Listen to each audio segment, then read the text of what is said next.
Esse é um momento muito especial, onde nós podemos louvar ao Senhor, cantar, ler a sua palavra. Se você trouxe a sua Bíblia, está com ela aí, eu convido você a ler comigo o livro de Levíticos. Levíticos, capítulo 11. Levíticos, capítulo 11, versículo 44. As pessoas que estão nos acompanhando também pela internet, eu convido a estar participando de todos os momentos dessa celebração. Levítico 11, 44. Nos diz assim: Eu sou o Senhor, o vosso Deus. Consagrai-vos e sede santos, porque eu sou santo. Não vos contamineis com nenhuma criatura que se arrasta sobre a terra. Verso 45. Eu sou o Senhor que vos fiz subir da terra do Egito, para ser o vosso Deus. E ele diz mais uma vez: portanto, sede santos, porque eu sou santo. Amém? Nosso Deus é santo, e Ele está no meio de nós. Nós vamos celebrar a santidade do Senhor. Cantemos ao Senhor com alegria.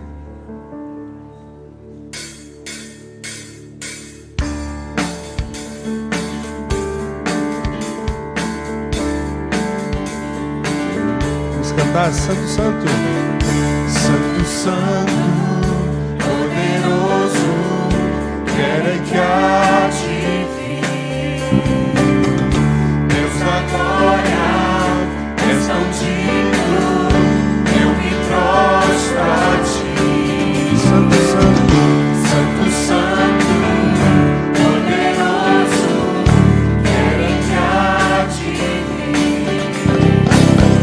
Deus da glória, és tão digno, eu me prostro a ti. Santo é o teu nome em todo lugar, é teu querer de graça e paz. Tudo que tens feito é justo e bom. Santo, santo Deus, tu és. Santo, santo Deus, santo, santo. santo é o teu nome em todo lugar, é teu querer de graça e paz. Tudo que tens feito é justo e bom. Santo, santo Deus, tu és. Santo, santo Deus, tu és. Vamos cantar do início. Santo, santo. Santo, santo, poderoso, quero que há de vir. Deus da glória, és tão digno, eu me prostro a ti. Santo, santo. Santo, santo, poderoso, quero que há de vir. Esta glória, tão digno, eu me prostro a ti. Santo é teu nome em todo lugar, é teu querer de graça e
declarando que Ele é santo. Santo, santo, santo, santo, santo, santo, santo é o Senhor poderoso,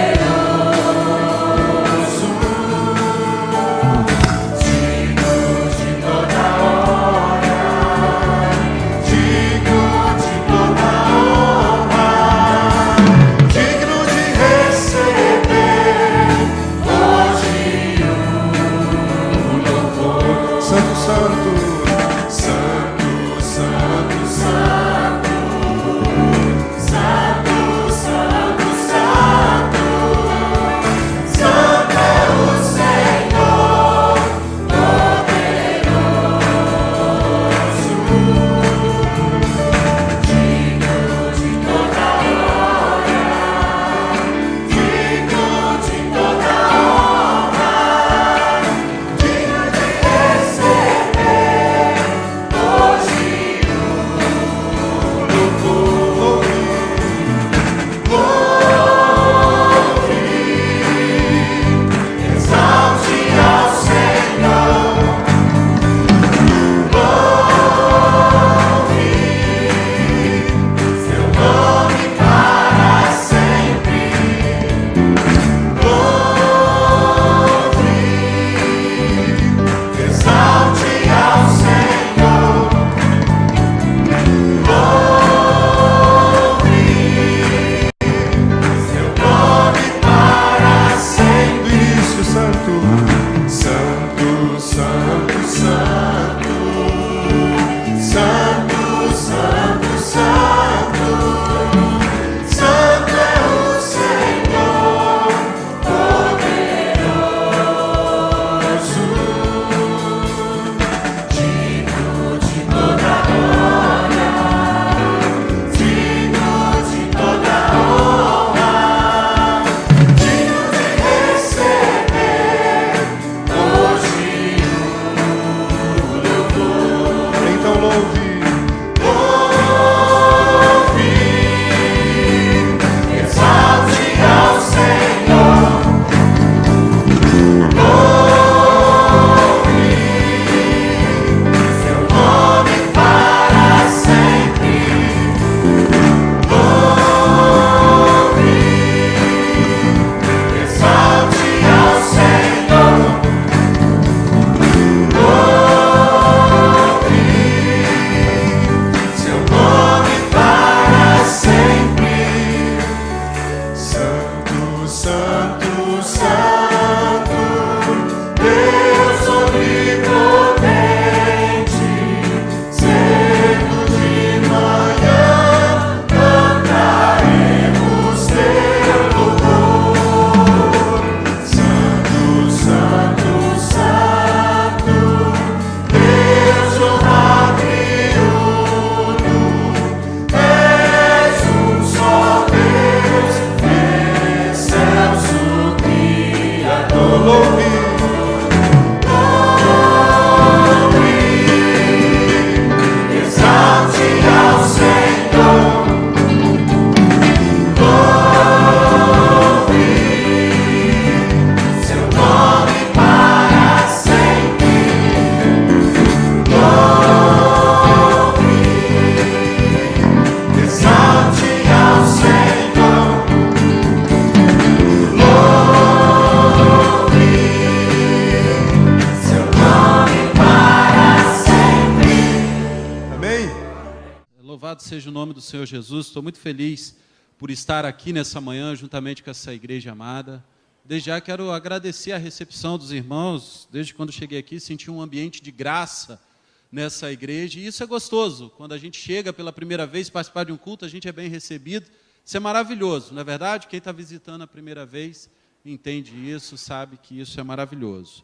Quero agradecer também o convite do pastor Zildo por estar aqui, para que eu pudesse estar aqui agora pela manhã e à noite, e isso para mim é uma honra. Estou feliz de compartilhar a palavra de Deus com os irmãos. Para quem não me conhece, sou o pastor Celso Alexandre, fui pastor da primeira igreja batista do Vila Rica, aqui em Cachoeiro, por 6 anos, onde fomos levados pelo Senhor para a Igreja Batista em Santa Teresa. Não sei se você conhece, uma cidade próxima ao norte do estado, região noroeste, na verdade, região serrana, muito gostoso, por sinal, né, nesse inverno, uma cidade turística. Ficamos ali por cerca de 2 anos, e aonde Deus tocou no meu coração e no da minha esposa, não estávamos nos adaptando, por vários fatores, àquele lugar. Oramos ao Senhor, pedimos a direção de Deus, e então Deus nos trouxe de volta para essa cidade, né, que era quase igual lá o clima, né? Estou brincando, lá nesse momento está muito frio, né, e aqui está frio, né, o frio normal de Cachoeiro. E a gente voltou para estar junto com a família, aguardando também a direção de Deus. Fico feliz em encontrar alguns conhecidos aqui. Pastor Joel Vandemuro foi meu professor no seminário. Irmão Wagner também é diácono dessa igreja, também foi meu professor no seminário. E para quem conheceu, eu sou o genro do irmão Divanildo, né, se converteu nessa igreja, fez parte do conjunto Vozes do Amor. Amados, eu não estou aqui para falar de mim e tudo mais. Eu perguntei, pastor, tem algum tema que o senhor vem trabalhando com a igreja pelos domingos, pelo menos pela manhã? Ele falou, Celso, eu estou trabalhando em uma igreja que triunfa. E orei ao Senhor, pedi direção de Deus para trazer uma palavra ao seu coração, ao coração dessa igreja. Então, o objetivo nessa manhã é trazer uma palavra, querido, ao coração da igreja e ao seu coração como família, como lar. E à noite, uma palavra de motivação e evangelística a todos que aqui estiverem. Amém, irmãos? Convido você a abrir as suas Bíblias, a sua Bíblia nessa manhã, primeiro no texto de Josué, capítulo 24, 15. O tema dessa mensagem é: uma igreja que triunfa começa em casa. Uma igreja que triunfa começa em casa. Primeiro texto, Josué,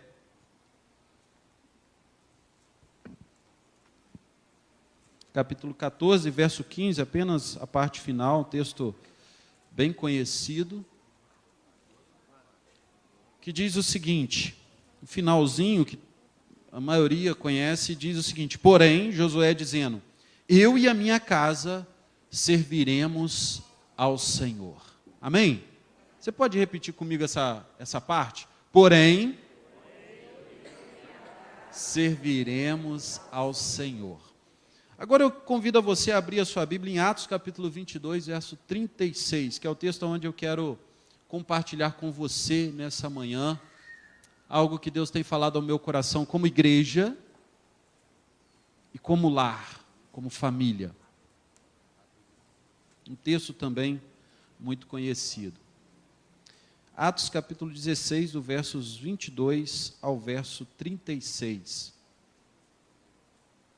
Amém? Diz assim a palavra do Senhor, a partir do verso 22. A multidão ajuntou-se contra Paulo e Silas, e os magistrados ordenaram que se lhes tirassem as roupas e fossem açoitados.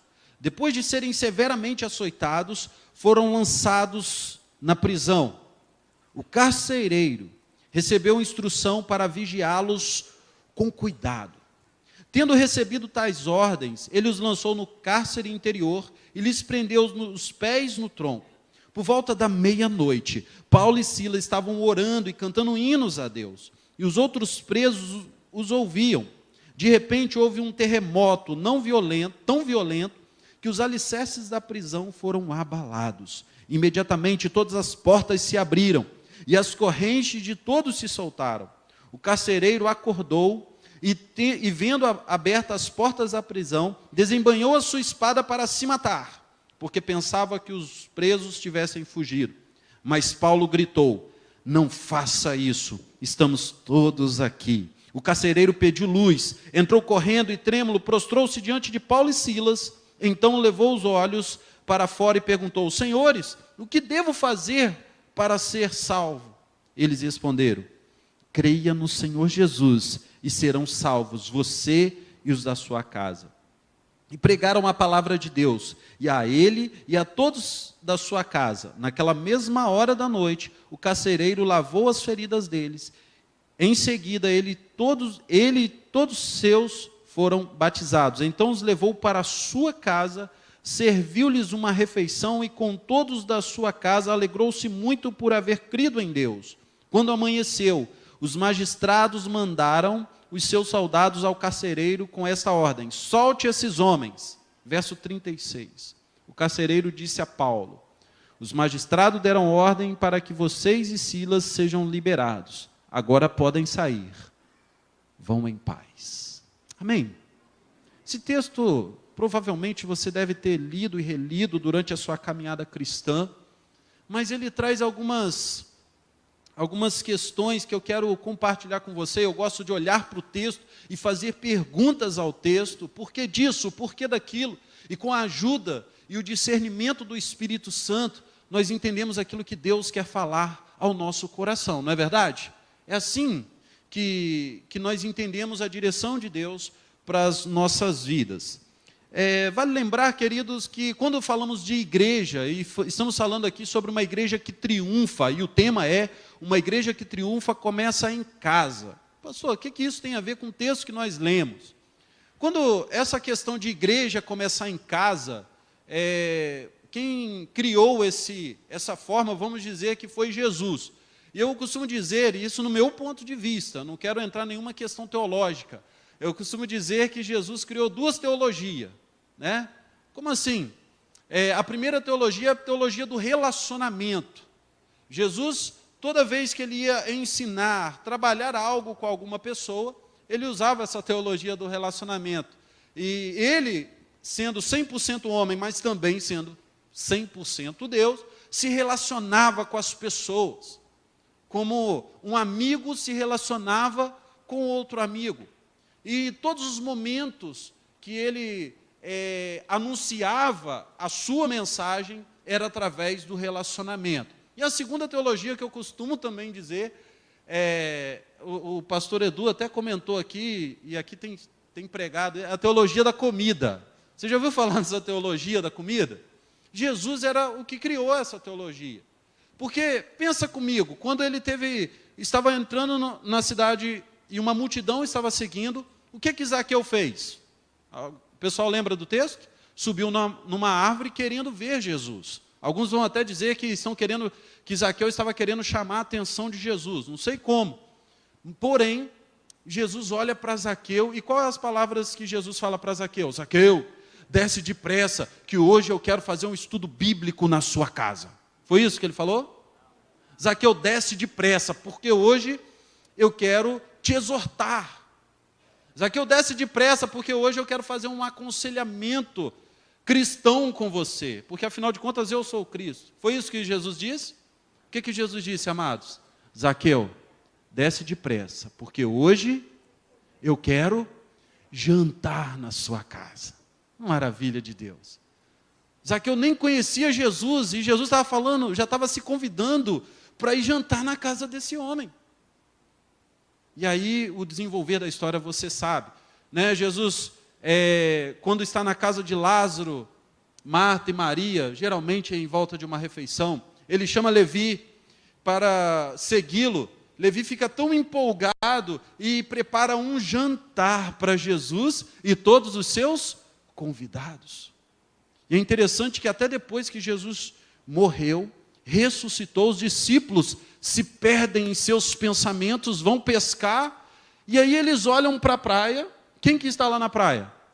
Jesus. Fazendo o que, irmãos? Fritando peixe.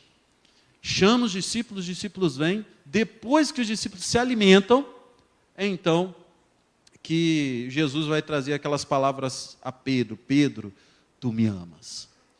Irmãos, a igreja começa em Cristo, ela é Cristo e termina em Cristo. Você crê dessa forma? Amém?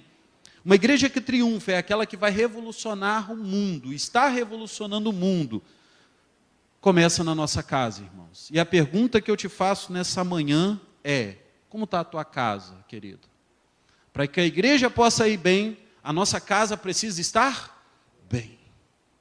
Igreja aqui que eu estou falando, essa igreja que começa a partir de casa, uma igreja que se desenvolve a partir da nossa casa, não é igreja liturgia, não é igreja apenas templo, não é igreja denominação ou uma igreja local, mas o que faz uma igreja triunfar são os princípios dessa igreja criada e desenvolvida pelo Senhor Jesus sobre as nossas vidas. A igreja que triunfa é aquela idealizada por Jesus sobre nós, e Paulo sabia muito bem disso, que não bastava estar no templo, os judeus se reuniam no templo para adorar o Senhor, e como isso é maravilhoso, o ritual do templo, o culto no templo, isso é louvor para Deus, que nós prestamos culto ao Senhor, faz bem para a nossa alma, estar junto aqui nesse lugar, na grande congregação, é maravilhoso quando a gente chega num templo, revê os amigos, e juntos, com alegria, celebramos ao Senhor. Mas também, quando Paulo vai dizer em Atos capítulo 20, verso 20, o que ele diz, vocês sabem muito bem, que eu não deixei de pregar-lhes nada que fosse proveitoso, mas ensinei-lhes tudo publicamente, mas também de casa em casa. Paulo sabia disso, isso era algo normal para ele. Amados, era isso que Josué tinha em mente, quando ele escreveu, ou quando ele disse esse verso, olha, eu não sei quem vocês vão adorar, eu não sei a que deuses vocês vão seguir, porém, eu e o povo lá de casa vamos servir ao Senhor. Porém, eu e aqueles que estão comigo, a minha família, vamos servir ao Senhor. Irmãos, como é maravilhoso quando a gente pode dizer isso da nossa casa. Eu sei que nem sempre é assim. Mas, querido, saiba que se você está sozinho lá dentro da sua casa, como crente, como cristão no Senhor Jesus, eu creio que Deus já está trabalhando na sua família, eu creio que Deus já está trabalhando dentro da sua casa. Vamos olhar para o texto?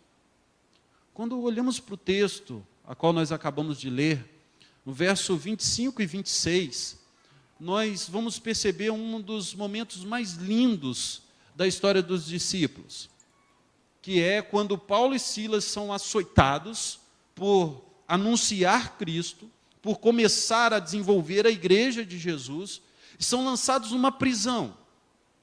E nesse momento eles estão indo para ali, e eu creio que Paulo tem esse desejo no coração, porque o desejo de Paulo é anunciar o Evangelho de Cristo, não importa onde, não importa como. Eles são lançados na prisão, e ali eles começam a adorar ao Senhor. Mas muitas vezes a gente se prende muito nesse momento de êxtase, nesse momento glorioso, enquanto eles estão adorando ao Senhor, açoitados, acontece um terremoto.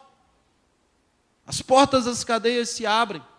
O que eu quero pensar com você nessa manhã não é sobre Paulo e Silas, mas sobre esse carcereiro. E a primeira coisa que eu quero falar é sobre a casa do carcereiro. Você já pensou sobre esse carcereiro? Eu fiz algumas perguntas para esse texto, e eu comecei a pensar. Diz o texto que, aparentemente, quando eu percebo esse texto, tendo entendimento para a minha vida, esse carcereiro, na verdade, não está muito preocupado com a sua família, não. Porque nós vamos ver que esse carcereiro tem família. Tem ou não tem, queridos? Tem. No final do texto vai falar que ele e a sua família recebeu Jesus. Ele foi trabalhar, e diz o texto no verso 27, se você acompanhar comigo, vai dizer o seguinte, que no verso 27, vai dizer, o carcereiro acordou. Ora, se ele acordou, ele estava dormindo, logicamente, mas volta um pouquinho no verso 23, o que o texto vai dizer no verso 23? Depois de serem severamente açoitados, foram lançados na prisão. O carcereiro recebeu uma instrução. Qual foi a instrução? Para que pudessem vigiar Paulo e Silas com cuidado. Mas você consegue vigiar alguém dormindo? Sim ou não? Logicamente que não. O texto vai dizer que o carcereiro estava dormindo, porque ele acordou, quando aconteceu o terremoto, ele acordou assustado. Então, por que eu fiz a pergunta que ele não estava muito preocupado com a sua família? É o trabalho dele, querido. Quando você está preocupado em sustentar a sua família, você vai para o trabalho e dá o seu melhor ali naquele lugar. Não importa as circunstâncias, não importa a qualidade. Você está preocupado porque você sabe que no final do mês o salário, o que você vai receber, vai servir para sustentar a sua família querida. Principalmente nesse tempo de crise, é ou não é? Então esse carcereiro, ele perdeu o cuidado, ele não estava preocupado se ele ia ser mandado embora, estava dormindo. Muitas vezes nós somos assim, ficamos dormindo diante de situações que era necessário muito cuidado. Outra situação, e essa me chama mais atenção, no verso 27, vai dizer que, além dele estar dormindo e acorda em meio àquela situação, sem saber o que estava acontecendo, talvez ele dormiu, como dizem as mães das criancinhas, ninado pelas canções que Paulo e Silas cantavam. Amém? Como é bom dormir ao som de louvores. Mas ele acorda assustado, querido. Acorda assustado e vê a cena de todas as celas se abrindo. Qual a primeira coisa que ele faz? Tira sua espada e tenta se matar. O homem tinha família, irmãos. Mas ele, talvez, no seu pensamento, claro que no seu pensamento, se todos fugissem, ele ia ser morto. Mas se alguém ama, se alguém está empolgado com a sua família de verdade, se ele sabe que ele vai ser morto, qual a primeira coisa que ele faz? Vai para casa. Eu sou assim. Se alguém me falar, olha, você só tem um dia de vida, o que você vai fazer? Tem gente que vai falar, eu quero viajar o mundo, eu quero fazer tudo. Não, eu vou para casa ficar junto com a minha esposa, porque é a coisa mais preciosa para a minha vida. Você entende isso? Talvez você tenha filhos, muitas pessoas têm. Talvez você tenha filhos. Se alguém te falar, olha, você vai morrer daqui um dia, você vai para casa ficar com seus filhos, com quem mais você ama. Mas aquele carcereiro, o desejo dele foi se matar. Eu falei que eu morava em Santa Teresa, e quando eu cheguei ali, vi a cidade muito bonita, uma coisa muito maravilhosa, muita gente passeando, mas quando a gente vai conhecendo a realidade da cidade, a gente percebe que não era tanto assim, não que não fosse uma cidade tão legal, mas eu descobri ali naquele lugar que Santa Teresa tem um dos maiores índices de suicídio do estado. Nós realizávamos na igreja lá um mês, que era o Setembro Amarelo, de conscientização, juntamente com o hospital da cidade, de conscientização dessa situação. Era um tabu também para as pessoas. Por pouca coisa as pessoas tiravam as suas vidas. Eu tive a oportunidade de aconselhar uma pessoa que ela tinha tentado se matar por 3 vezes. Tinha sido abusada quando criança e nunca conseguiu perdoar o seu agressor.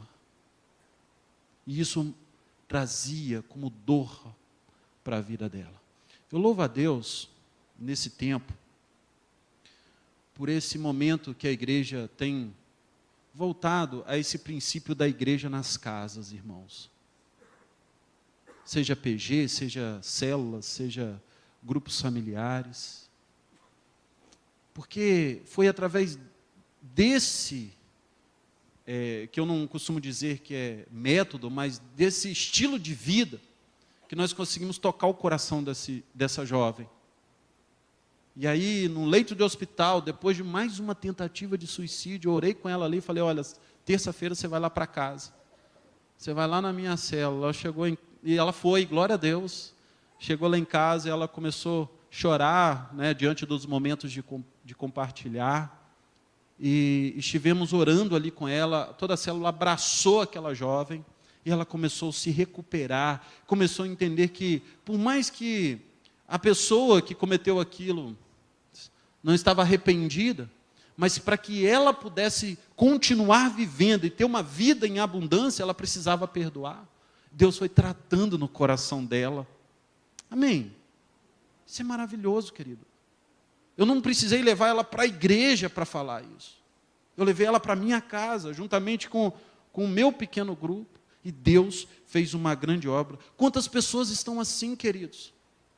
Frequentam a igreja, querem fazer parte da igreja de Jesus, mas os seus corações estão morrendo, e o desejo que elas têm é de tirar, talvez, a própria vida. Ou vão para casa e ficam até mais tarde no trabalho, não querem nem pensar em voltar para casa, porque a angústia que acontece naquele lugar é algo terrível. Aquele carcereiro talvez estivesse passando por esse momento, mas Deus tinha um propósito para aquele homem, para aquele carcereiro.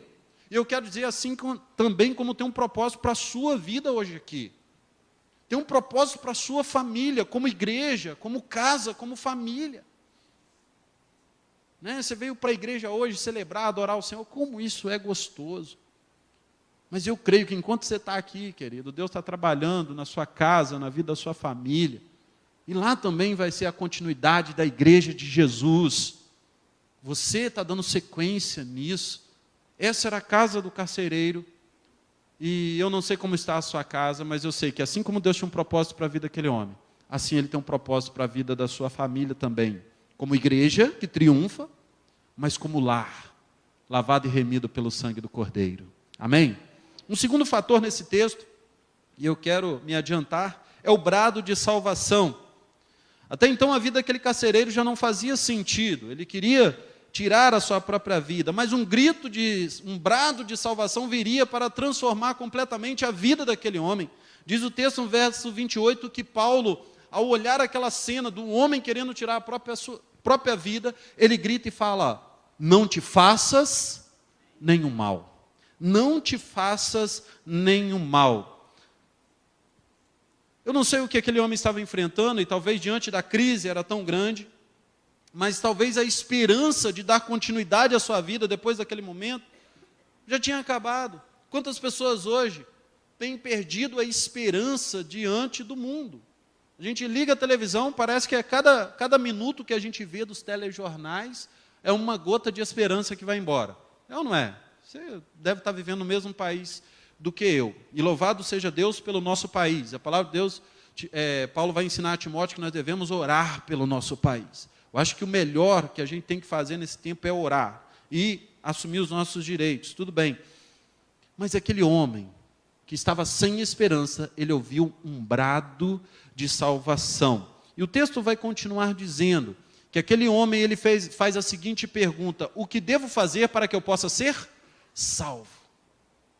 O que Paulo disse não foi simplesmente um grito jogado ao ar, mas ele anunciou que existia algo além para aquele homem. Não te faça nenhum mal, porque a sua vida vai começar a ter sentido a partir de hoje. Quantas vezes, irmãos, estamos nos martirizando por tantas coisas? E esse brado de salvação, como igreja que triunfa, ele precisa ser dado, ele foi dado não por Paulo, mas a igreja no decorrer dos séculos vem dando esse brado de salvação. Não apenas atrás de um microfone, diante de um púlpito, porque muitos foram salvos através das grandes pregações, mas quantos lares, quantas casas foram usadas por Deus para dar esse brado de salvação. Querido, deixa eu te falar uma grande verdade. Hoje tem muita gente precisando desse brado de salvação. Seus vizinhos, seus amigos do clube, seus amigos da academia, eles estão lá malhando do seu lado, mas tem gente precisando de um brado de salvação. Pessoas que você conhece muito bem no seu trabalho, jovens, adolescentes, na sua escola, o seu amigo sentado atrás de você está precisando de um brado de salvação. E hoje quem Deus quer usar para dar esse brado? O pastor da igreja? Eu e você. E nós fazemos isso aonde? Aqui no templo? Amém, glória a Deus. Mas quando nós saímos das portas do templo, nós começamos também a dar esse brado de salvação. Através de um abraço amigo, através de uma palavra de esperança, seja em casa, seja no trabalho, talvez nos lugares mais informais que nós podemos pensar. O apóstolo Paulo vai dizer em Romanos capítulo 10, verso 14, como pois invocarão aqueles em quem não creram? E como crerão naquele quem não ouviram? E como ouvirão se não há quem pregue? Irmãos, eu creio que Deus quer nos usar para dar esse brado de salvação, para pregar essa palavra, mas antes que Ele faça isso, Ele quer tratar o nosso coração também. Um cego não pode guiar outro cego. Alguém ferido, é muito difícil curar as feridas de outro ferido. Quando Paulo e Silas foram açoitados, feridos, o coração desse carcereiro estava duro. Não tinha sido tratado. E a primeira coisa que ele faz quando recebe Paulo e Silas é lançar numa prisão fria, úmida, e vai dormir, sem sentimento algum pela vida dessas pessoas. A terceira A terceira coisa que eu olho para esse texto, eu vejo agora uma igreja surgindo, não na prisão, ou talvez a partir dessa prisão, mas principalmente na casa desse carcereiro. Você está entendendo, amém? A sequência que esse texto vem nos trazendo. Agora uma igreja que surge a partir de uma casa. Verso 29 a 32 vai nos mostrar que um milagre acaba de acontecer. Um homem que aparentemente não tinha sentido pela vida, não estava se preocupando com a sua família, ou muito menos com a sua casa. Acontece algo incrível naquele momento, um terremoto. A sua vida está em risco. Ele tenta tirar a sua vida, mas naquele momento ele recebe as boas novas. Ele recebe a Jesus como seu único e suficiente Salvador. Quer milagre maior do que esse, quando uma vida se arrepende? Quer milagre maior do que mais um cidadão dos céus? Amados, o carcereiro, ele, ao receber Jesus, algo começa a mudar na sua vida. O seu coração começa a mudar, as coisas começam a mudar, e a sua casa começa a se tornar uma igreja. Uma igreja, como eu disse no início, não é feita de liturgia, de templo e tudo mais. Isso também faz parte da igreja, mas principalmente de princípios. Os princípios da igreja. E quando esse homem se arrepende, ele é transformado por Cristo Jesus. Alguns princípios começam a desenvolver através da sua casa. Recentemente eu comecei um estudo de treinamento de líderes de pequenos grupos na igreja de um amigo meu, fora aqui de Cachoeiro, próximo à região de Kennedy ali. E são 7 pessoas que nós temos treinado, toda quinta-feira naquele lugar. 7 pessoas simples, mas pessoas que estão com o coração fervorosos de mudar a comunidade que eles estão vivendo. E, queridos, não através de grandes ensinamentos, mas através das suas casas. Eles estão com o coração transbordando de alegria por saber que agora a sua casa pode ser uma agência de salvação do reino de Deus. E, irmãos, isso traz alegria para a gente, porque a gente vê que a igreja ainda triunfa nesses dias. A igreja ainda não é só aquilo que se fala na televisão, não é os conceitos que muitas pessoas têm de igreja, mas igreja ainda triunfa nesses dias e continuará triunfando até a volta do Senhor Jesus. Quero só colocar para você alguns princípios que nós praticamos aqui no templo e como igreja, e que essa casa desse carcereiro também começou a desenvolver esses princípios no primeiro dia de salvação nessa vida. Verso 32, eles começaram a desenvolver o princípio da salvação. Diz o texto no verso 32,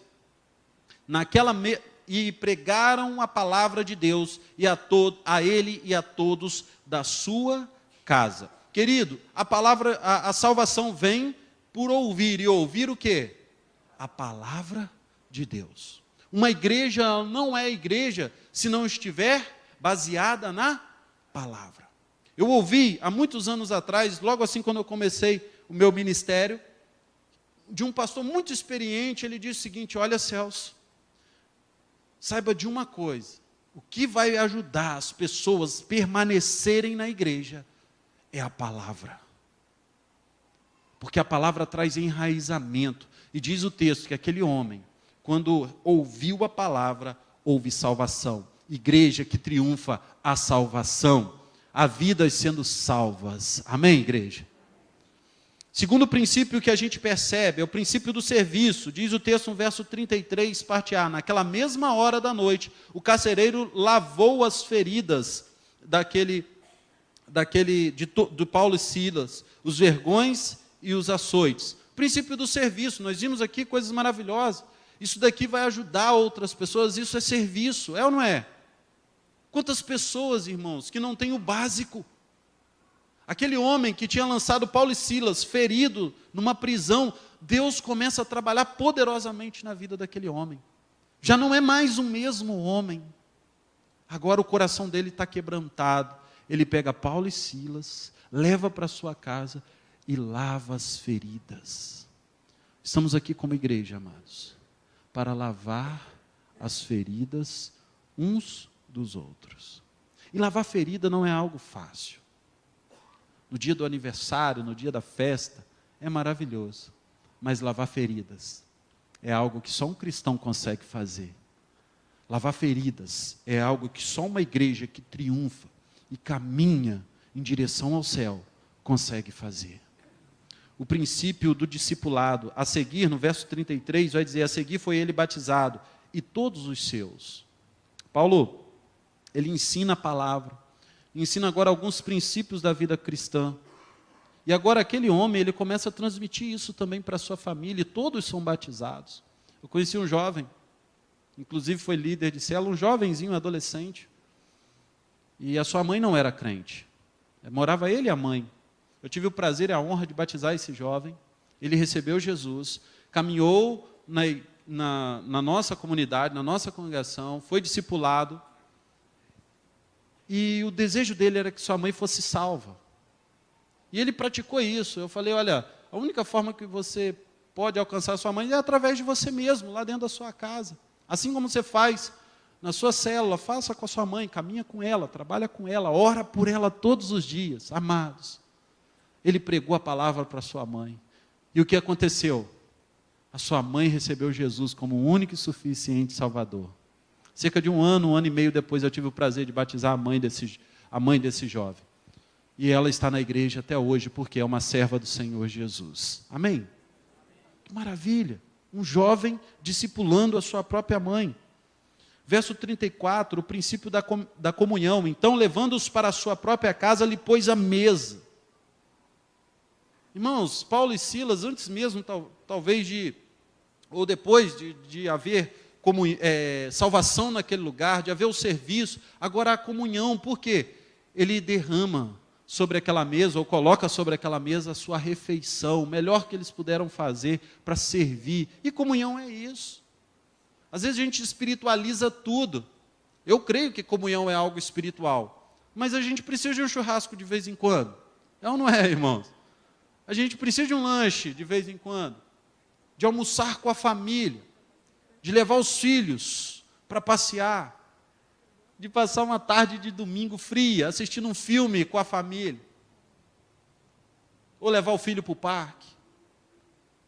Isso é comunhão, isso é ser igreja, é sair do templo e saber que durante a semana a gente vai ter a oportunidade de encontrar o amigo de novo na casa dele ou em qualquer lugar, e ter alegria em estar uns com os outros. O princípio da adoração, e diz o texto, verso 34, diz que com todos os seus manifestavam grande alegria por terem crido em Deus.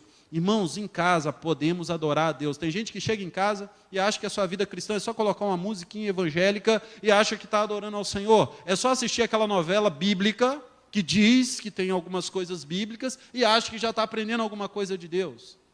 Irmãos, diz o texto que essas pessoas, sua família, o carcereiro e sua família, estavam adorando a Deus, manifestavam alegria. Muito obrigado, minha irmã. Manifestavam grande alegria por serem servos de Deus. Quando cantamos aqui e dizemos, santo, santo, poderoso é o Senhor, nós estamos manifestando para Deus o que está no nosso coração. E aí nós saímos daqui nessa manhã, recitando essa canção, chegamos em casa e a alegria de adorar ao Senhor continua. E por fim, o princípio de missões. Verso 36, aquele homem não quer, como outras pessoas, outros personagens bíblicos quiseram, ter um sacerdote na sua casa para servi-lo e estar ali, levando adoração a Deus. Não queria que Paulo e Silas ficassem ali com eles, porque eles já tinham recebido o evangelho da salvação e sabia que a igreja estava começando na casa deles, iam crescer e alcançar outros. Mas por fim ele chega para Paulo e fala o seguinte: vão em paz, ide em paz. Igreja que é igreja, ela precisa ir, fazer missões. O que nós temos visto nesse tempo, que os pais têm criado seus filhos hoje, ensinando tantas coisas maravilhosas, a serem grandes profissionais, a serem bons estudantes, a serem bons até teólogos, estudar a Bíblia como devem estudar, mas muitas vezes esquecem de enviar os seus filhos para fazer o mesmo, ganhar vidas para Jesus. Irmãos, criança ganha vida para Jesus. Eu já vi isso acontecer. Jovens ganham vida para Jesus. mas nós precisamos dizer, vão. E nós precisamos assumir isso como igreja, ir. Como nós fazemos isso hoje? Vamos para a África? Vamos para o sertão nordestino? Bom seria. Enviamos nossas ofertas de missões, glória a Deus por isso. Mas eu e você temos o princípio de missão a seguir. Amém, queridos? Eu quero concluir essa palavra com o verso 46 e 47 de Atos capítulo 2, tão conhecido entre nós. E perseverando unânimes todos os dias no templo, e partindo pão em casa, comiam com alegria e singeleza de coração, louvando a Deus e caindo na graça de todo o povo. E cada dia acrescentava-lhes o Senhor os que iam sendo salvos. Irmãos, essa igreja que triunfa, que começa na nossa casa, é a igreja que vai continuar triunfando. O triunfo da igreja será no céu de glória quando Jesus voltar e nos buscar. Mas o triunfo da igreja, ele continua se desenvolvendo dia após dia, quando um pecador se arrepende, através das boas novas sendo transmitidas pelas nossas vidas, através do templo e através das nossas casas, através das nossas vidas. Sua família espera por isso, querida. Seus amigos esperam por isso. Seus vizinhos esperam por isso. Cachoeiro espera por isso. Eu glorifico a Deus porque Ele já está fazendo isso nesse lugar, nessa igreja. Eu posso orar por você e pela sua família? Eu queria convidar você a baixar sua cabeça, fechar os seus olhos. A igreja que triunfa, ela começa em casa. Começa na minha casa, começa na sua casa. Como está o seu lar? Querido Deus e eterno Pai, toda honra e glória sejam dados ao Senhor. Cada lar aqui representado hoje, Senhor Deus, saíram de suas casas e vieram te adorar, te servir aqui no templo. Mas voltam para casa, cheios com o coração transbordando de alegria, com o Senhor operando poderosamente em cada coração. Muitos deles choraram por dentro, por lembrar de como está a situação do seu lar. Mas vão voltar para casa, alegres e felizes, porque sabem que o Senhor está trabalhando. E que não depende das circunstâncias para continuar serem igreja que triunfa, seja no templo, seja em casa. Que o Senhor derrame graça sobre a vida do teu povo aqui na primeira igreja batista em Cachoeiro de Itapemirim. Que essa graça que sentimos ao chegar aqui continue resplandecendo a todos aqueles que eles encontrarem, por onde quer que eles passarem. Continua conosco no decorrer desse dia, que possamos ser igreja aqui em qualquer lugar que formos, direcionados pelo poder de Cristo Jesus nosso Senhor. E como a casa daquele carcereiro ficou em paz, que a nossa casa esteja em paz, crescendo como igreja triunfa cada dia em nome do Senhor Jesus. Amém.